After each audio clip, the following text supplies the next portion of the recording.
Hi കൂട്ടുകാരെ, ഇത് കണ്ടോ? ഇതെന്താ നിങ്ങൾക്ക് മനസ്സിലായോ? ഇത് ഒരു കോഴിക്കോടൻ സ്പെഷ്യൽ പുളിയിഞ്ചിയാണ് കേട്ടോ. ഇത് കോഴിക്കോട്ടുകാരെ ഒരു പ്രത്യേകത ഉള്ള ഒരു പുളിയിഞ്ചിയാണ്. ഇതിന് ഞാൻ തേങ്ങാക്കൊത്തും ഒക്കെ ഇട്ടിട്ടാണ് വറവിട്ടിരിക്കുന്നത്. അതേപോലെ ഉണക്കമുന്തിരി എല്ലാം ഇട്ടിട്ട് താളിച്ചതാണ് കേട്ടോ. കറിവേപ്പില, നല്ല ടേസ്റ്റാണ്. ഇത് ഇത്രയ്ക്കധികം എന്തിനാണ് ഉണ്ടാക്കണമെന്നായിരിക്കും അല്ലേ. ഇത് എൻ്റെ കുട്ടികൾക്ക് കുവൈത്തിലേക്ക് കൊടുത്തയക്കാൻ വേണ്ടിയിട്ടാണ് ഇത്രയധികം ഉണ്ടാക്കുന്നത്. നല്ല ടേസ്റ്റാണ് കേട്ടോ അതിന്. അപ്പോൾ കണ്ടില്ലേ, അതിൻ്റെ ആ കളറൊക്കെ കണ്ടില്ലേ, എന്ത് രസമല്ലേ.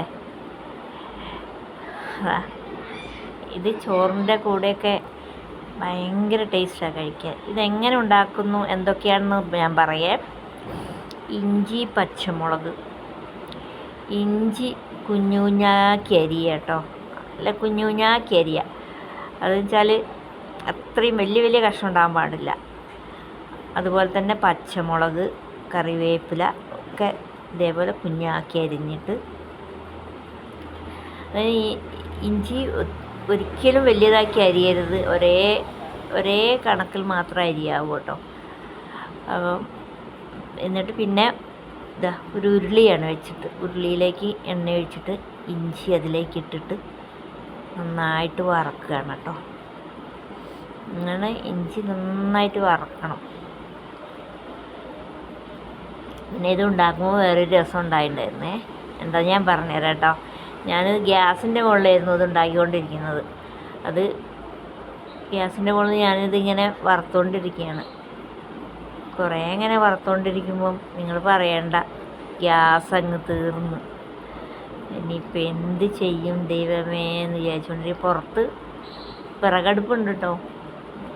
അപ്പോൾ അതും വൈകിട്ടായിരുന്നു, രാത്രിയാണ് ഞാനിത് ഉണ്ടാക്കിയത് കേട്ടോ. ബൾബൊക്കെ പുറത്തേക്ക് ബൾബൊക്കെ റെഡിയാക്കിയിട്ട് ഞാൻ പുറത്ത് എന്തായാലും വേണ്ടില്ല, പുറത്ത് വിറകടുപ്പ് കൂട്ടിയിട്ട് അതിലാണ് ഉണ്ടാക്കിയത്. നന്നായിട്ട് ഇളക്കണം കേട്ടോ. നന്നായിട്ട് ഇതിനൊരു പ്രശ്നമുണ്ട്. എന്താ വെച്ചാൽ പെട്ടെന്ന് അത് അടുക്കി പിടിക്കും. ഇഞ്ചി അടുക്കി പിടിക്കും. അത് ശ്രദ്ധിക്കണം, ഇളക്കിക്കൊണ്ടേയിരിക്കണം. നല്ല കണ്ടില്ലേ, ഇത് ഞാൻ പുറത്ത് വിറക് വെച്ച് ആണ് കേട്ടോ കത്തിക്കുന്നത്. പുറത്തടുപ്പ് കൂട്ടിയതാണ്. നന്നായി മൂത്ത് കണ്ടോ. ഇങ്ങനെ നന്നായിട്ട് മൂക്കണം കേട്ടോ. മുരുമുരാന്ന് മൂക്കണം. ഇതിലേക്ക് മഞ്ഞപ്പൊടിയും മുളക് പൊടിയും ശകലം മല്ലിപ്പൊടി ഇട്ടിട്ടുണ്ട് കേട്ടോ ഞാൻ. പിന്നെ അതിലേക്ക് നമ്മൾ പുളി ഒഴിക്കും. പുളി തലേ ദിവസം ഞാൻ വെള്ളത്തിലിട്ട് വെച്ചിട്ടുണ്ടായിരുന്നു. നന്നായിട്ട് പിഴിഞ്ഞ് പുളി ഒഴിക്കും. അതിലേക്ക് നമ്മുടെ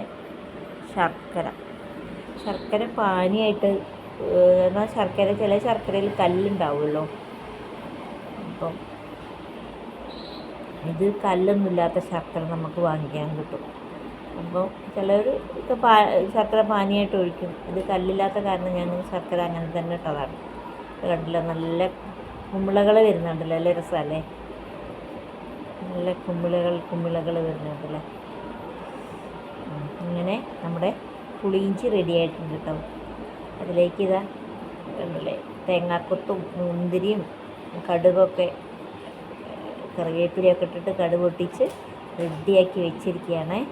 ഈ പുളിയിഞ്ചി എത്ര ദിവസം പഴകിയാലും ഒരു കുഴപ്പമില്ല. ഈ പഴകുന്നതിനനുസരിച്ചാണ് ഇതിന് ടേസ്റ്റ് കൂടുന്നത് കേട്ടോ.